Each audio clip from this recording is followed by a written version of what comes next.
Eh bien, très chers amis, bonjour. C'est un plaisir pour moi de vous retrouver pour une petite parole de Torah que nous allons, avec votre permission, dédier pour la Refoua Shelema de Noémie Bat Jamila et de Léa Bat Elisheva.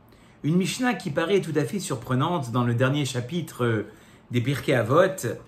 La Mishnah d'Alet nous dit « Kari darka shel Torah ». Voici quelle est la vie de la Torah. Comment est-ce qu'on doit vivre dans la Torah? Pat bamelar tochal, du pain dans du sel tu mangeras.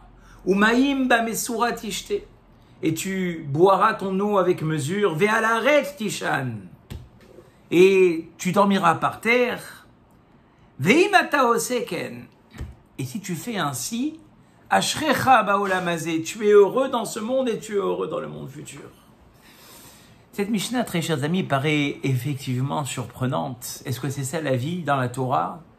Manger du pain avec du sel, boire de l'eau avec mesure, s'asseoir par terre, c'est ça la vie de la Torah. Alors heureusement, très chers amis, que sur cette Mishnah, nous avons l'explication de Rashi. Tenez-vous bien, puisqu'on sait qu'à partir du 6e chapitre, ce n'est plus le Maxime des Pères, c'est un rajout du Tana d'Eveiliaou, Zuta.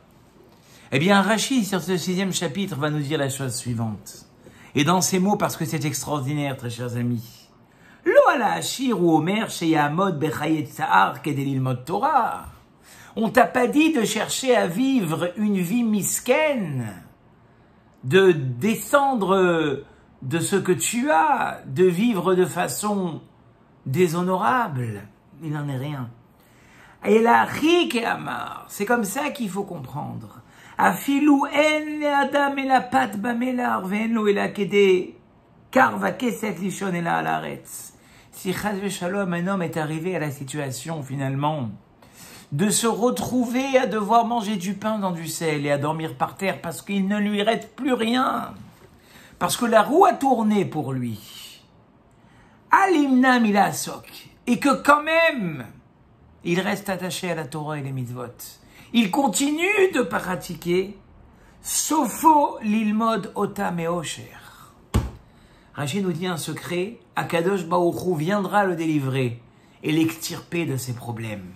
Eh bien, très chers amis, avec ce Rashi, la Mishnah prend une toute autre dimension. Ce n'est pas que la Torah te demande de vivre de façon déshonorable.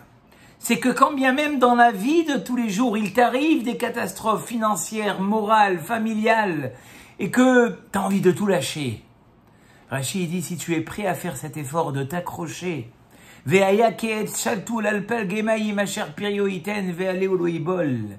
que tu es comme cet arbre qui, derrière le courant de l'eau, tu n'as pas bougé, tu es resté le même juif. Et c'est dur à Botaï quand les problèmes nous assaillissent. D'être le même juif au niveau de sa tfila, d'être la même juive au niveau de sa pudeur, d'être le même juif au niveau de la cacheroute, au niveau de l'étude de la Torah. Rashi nous a consolés et nous a dit, si tu as su être capable, parce qu'il faut être capable, de ne pas lâcher la Torah au moment où c'était difficile pour toi, Akadosh Baruch Hu fera en sorte que tu continues à étudier la Torah dans la largesse. Et c'est une parole de la Gemara qui nous dit que Kol amekayem et Torah meoni. Tout celui qui finalement accomplit la Torah dans la pauvreté, mais la pauvreté financière ou même la pauvreté morale, sofo le kaima otam et osher.